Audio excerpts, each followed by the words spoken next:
"If you're agreeable, Uncle Matt, I'll take that one off your hands," Tyler said quietly. "But he's such a weird-looking critter with those queery eyes," Uncle Matt objected. "Why don't you take little baby Daisy here?" he urged. "Him? Why, nobody wants him. It's those spooky eyes that put folks off. You're the first one to show any interest in him at all." "I would have made this trip sooner if I'd known you were here," Tyler thought as he studied the pup. Sooner. Yes, I surely would have come to New Hope sooner, he told the dog silently. "No, he's the one I want. There's something about him," Tyler explained, without explaining that the most important thing was that he was Bigger's son, and I don't mind his queer eyes. I mean, they're not his fault, are they? God gave 'em to him, right? Uncle Matt shrugged. "Appears to me you've got your mind made up, Tyler. Well, if he's your pick, he's the one you can have." Uncle Matt gave Tyler's shoulder a comforting squeeze. That touch, so longed for from Papa, didn't feel the same from anyone else. Then Tyler remembered what he had told Lucas. Everything has to find its own place. He turned and gave Uncle Matt a hug as fleeting as the kiss he'd planted once on Lucas's brow. Uncle Matt would never be a man with a gypsy heart, but he could be who he was. Maybe that was enough. "You always been downright good to me," Tyler mumbled against his uncle's storekeeper smock. "Why shouldn't I be?" Uncle Matt joshed, flustered and pink with pleasure. "Aren't you my own sister's boy? The pick of the litter, too, as far as nephews go." Upstairs, as Tyler lay on the pallet Aunt Margaret had made up for him, Cousin Clayton once again thrashed about in his bed covers. Finally, he called across the darkness between them. "That dog ever foller after you, Cousin Tyler?" The question surprised Tyler so much his eyes flew wide open. "What dog?" Clayton was a sly one. Maybe it was best to feign stupidity. "You know, that one my daddy had on a chain out there in the yard when you were here last time. The one he was fixin' to shoot." "Oh, that one." Best perhaps to still pretend ignorance. Clayton was probably up to no good as usual. "Oh, yeah. Only for a little ways, though. Then I ran him off by pegging stones at him." "You ever wonder how come he got loose, Cousin Ty?" Tyler had imagined that somehow Bigger pulled himself out of his collar, even though he'd plainly seen by the worn-off hair around the dog's neck that he'd been tied tight. "Not much," he said, growing more curious about what Clayton had on his mind. "I figured as long as you were going so far off, he might as well go with you," Clayton blurted. "Wasn't doing himself no good here. Papa aimed to have Henry take him out to the woods and get rid of him for sure. So after you left that day, I got Henry to loosen his collar enough so he could wiggle out of it."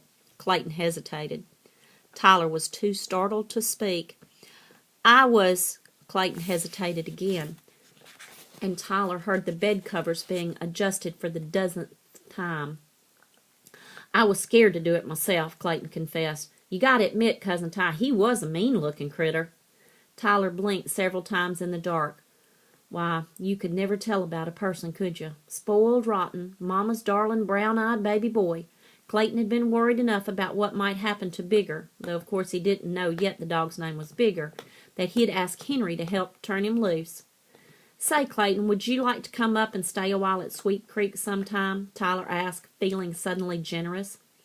"Stay? At Sweet Creek?" Clayton repeated the words slowly, as if he marveled at the magic they might hold. "Sure," Tyler went on. "You could get to know Lucas and Rosalie better. I'm not the only cousin you got, you know.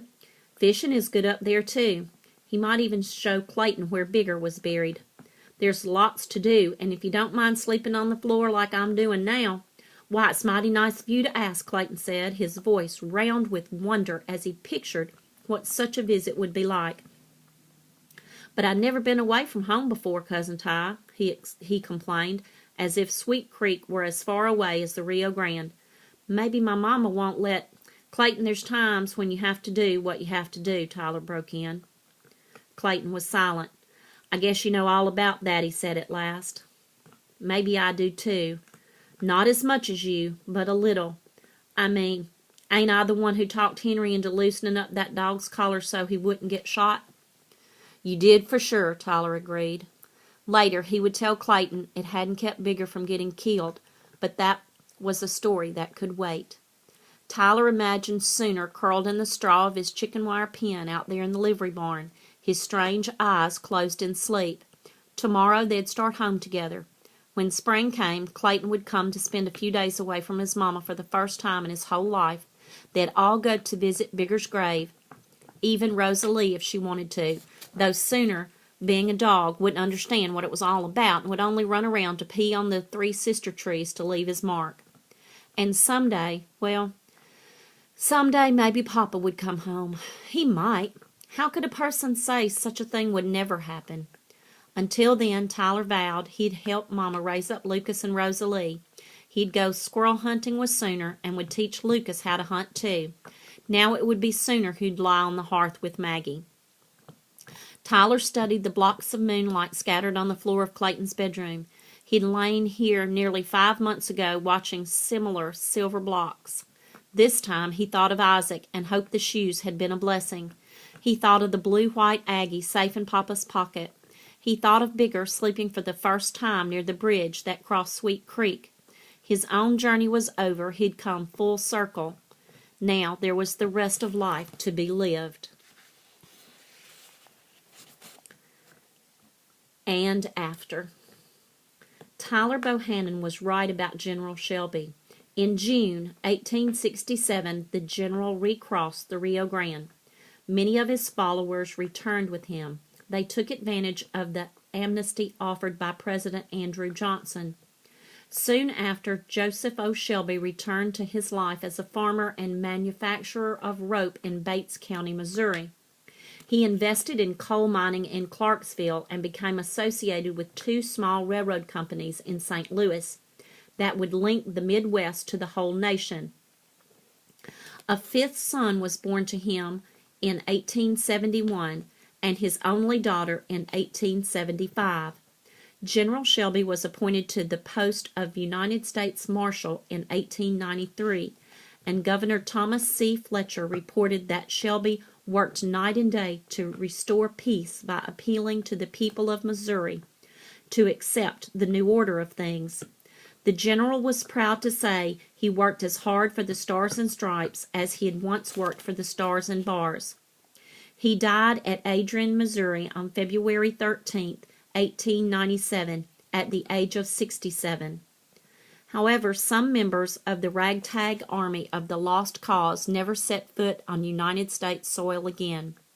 A few men went to Canada, to Cuba, to as far away as England. Several remained in Mexico. Some drifted deeper into Central America, ultimately even farther south into Brazil and Venezuela. Perhaps such men continued to cherish the dream of someday restoring the Confederacy to its former glory.